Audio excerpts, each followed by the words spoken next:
अगर आपको जीवन के हर क्षेत्र को समझना है तो पूरी दुनिया में सिर्फ एक ही किताब है जो आपको जीवन के हर क्षेत्र का सटीक ज्ञान दे सकती है, और उस किताब का नाम है श्रीमद् भगवत गीता।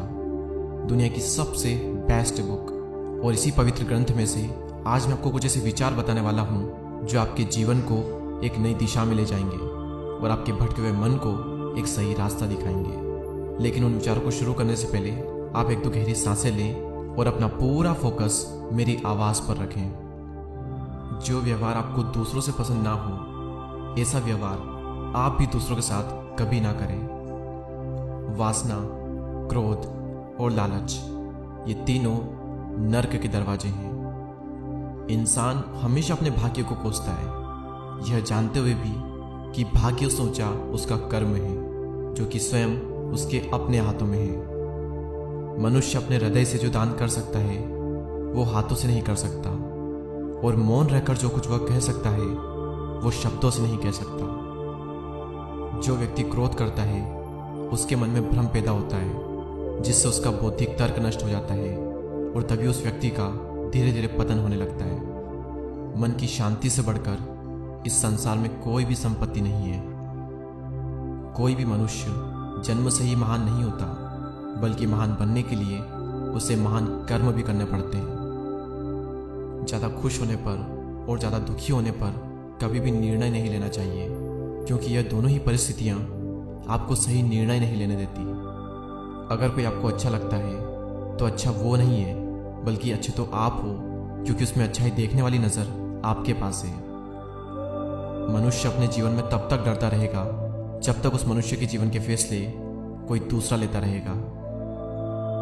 जैसे अंधेरे में प्रकाश की ज्योति जगमगाती है, ठीक उसी प्रकार से सत्य की चमक भी कभी फीकी नहीं पड़ती। इसलिए व्यक्ति को सदैव सत्य बोलना चाहिए। सदैव संदेह करने वाले व्यक्ति के लिए प्रसन्नता ना तो इस लोक में है, ना ही परलोक में। परिवर्तन संसार का नियम है। समय के साथ संसार में हर चीज परिवर्तन के नियम का पालन करती है। मन चंचल है और इसे नियंत्रित करना कठिन है, लेकिन अभ्यास से इसे वश में किया जा सकता है। और जो मन को नियंत्रित नहीं करते, मन उनके लिए शत्रु के समान कार्य करता है। कर्म वह फसल है जिसे इंसान को हर हाल में काटना ही पड़ता है। इसलिए हमेशा अच्छे बीज बोएं ताकि आपकी फसल भी अच्छी हो। जिस प्रकार दीपक में तेल समाप्त होने पर दीपक बुझ जाता है, ठीक उसी प्रकार जब मनुष्य के कर्म भी क्षीण होने लगते हैं, तब उस मनुष्य का भाग्य भी नष्ट हो जाता है। इंसान के जीवन में आने वाला बुरा समय उस आईने की तरह होता है जो हमें हमारी क्षमताओं का सही आभास करवाता है। किसी भी व्यक्ति को ना तो समय से पहले और ना ही भाग्य से अधिक कुछ मिलता है, लेकिन उसे सदैव पाने के लिए उसे प्रयत्नशील रहना चाहिए। जिस प्रकार अग्नि स्वर्ण को परखती है, उसी प्रकार संकट वीर पुरुषों को। दूसरों पर भरोसा करना अच्छी बात है, पर कभी कभी भरोसा करने में भी सावधानी रखनी चाहिए, क्योंकि कई बार हमारे खुद के दांत भी हमारी जीभ को काट लेते हैं। आपको सच्चा चाहने वाला आपसे हर तरह की बात करेगा, हर मसले पर बात करेगा, लेकिन धोखा देने वाला आपसे सिर्फ प्यार भरी बातें करेगा। जीवन का दूसरा नाम संघर्ष है। मैं कर सकता हूँ ये आत्मविश्वास है, लेकिन सिर्फ मैं ही कर सकता हूँ ये सोचना घमंड है। आत्मविश्वास को अपनाएं और घमंड को छोड़ें।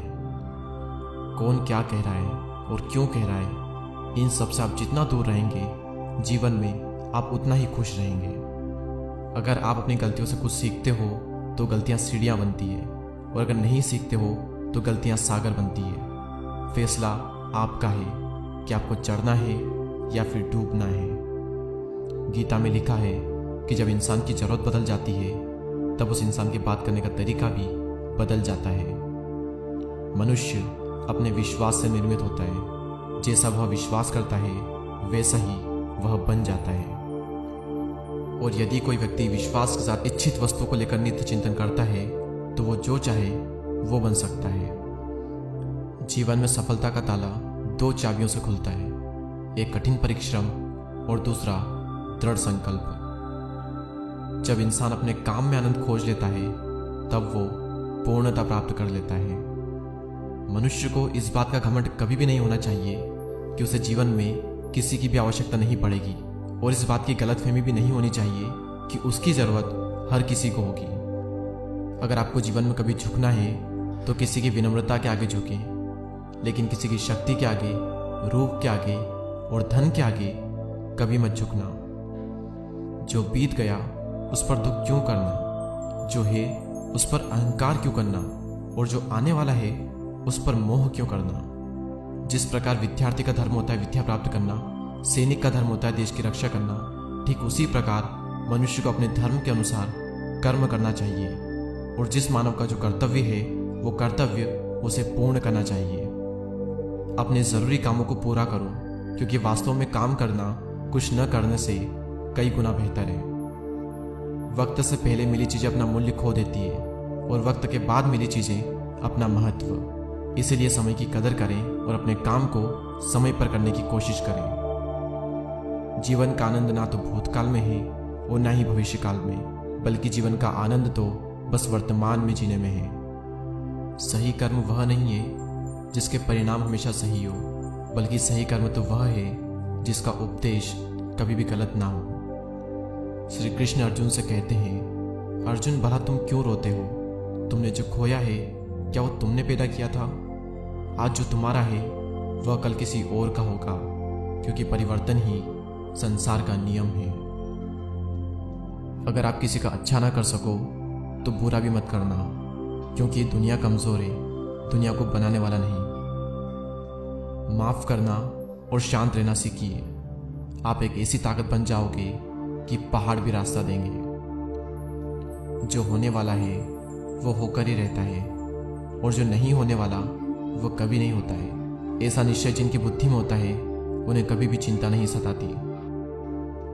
सत्य कभी दावा नहीं करता कि मैं सत्य हूं, लेकिन झूठ हमेशा दावा करता है कि सिर्फ मैं ही सत्य हूं। भगवान श्री कृष्ण कहते हैं कि मैं संसार की सुगंध हूं, अग्नि की उष्मा हूं और समस्त जीवित प्राणियों का आत्मसंयम हूं। आप चाहे कितने भी अच्छे कर्म कर लो, लेकिन समाज सदैव आपके बुरे कर्मों को ही याद रखता है। इसलिए लोग क्या कहेंगे यह सोचने से बेहतर है कि आप अपना कर्म करें। जो बहुत ही कम खाता है या फिर ज़्यादा खाता है, जो बहुत ही कम सोता है या फिर बहुत ही ज़्यादा सोता है, उसके योगी बनने की कोई संभावना नहीं है। आप खाली हाथ आए थे और खाली हाथी चले जाओगे। जब मन व्याकुल हो तब कोई भी निर्णय ना लें। भरे हुए मन से लिया गया निर्णय कभी भी सही नहीं होता। जुआ, मदिरापान, हिंसा, असत्य, मद, आसक्ति, निर्दयता और एक से ज़्यादा स्त्री के साथ संबंध रखना, इन सब में कलयुग का वास है। इंद्रियों के अधीन होने से मनुष्य के जीवन में विकार और परेशानियां आती है। आनंद मनुष्य के भीतर ही निवास करता है, लेकिन मनुष्य उसे स्त्री में, घर में और बाहरी सुखों में खोज रहा है। और आखिरी विचार कि भगवान ने जिसे भी संपत्ति दी है उसे गाय अवश्य रखनी चाहिए। इन सभी विचारों में से कौन सा विचार आपको सबसे ज़्यादा पसंद आया हमें कमेंट कर ज़रूर बताएं। और इसी तरह के पॉजिटिव वीडियोस को देखने के लिए हमारे चैनल को सब्सक्राइब करके बेल आइकन को प्रेस करें। मैं आपसे मिलूंगा अगले वीडियो में। तब तक के लिए जय हिंद, जय भारत, जय श्री कृष्ण।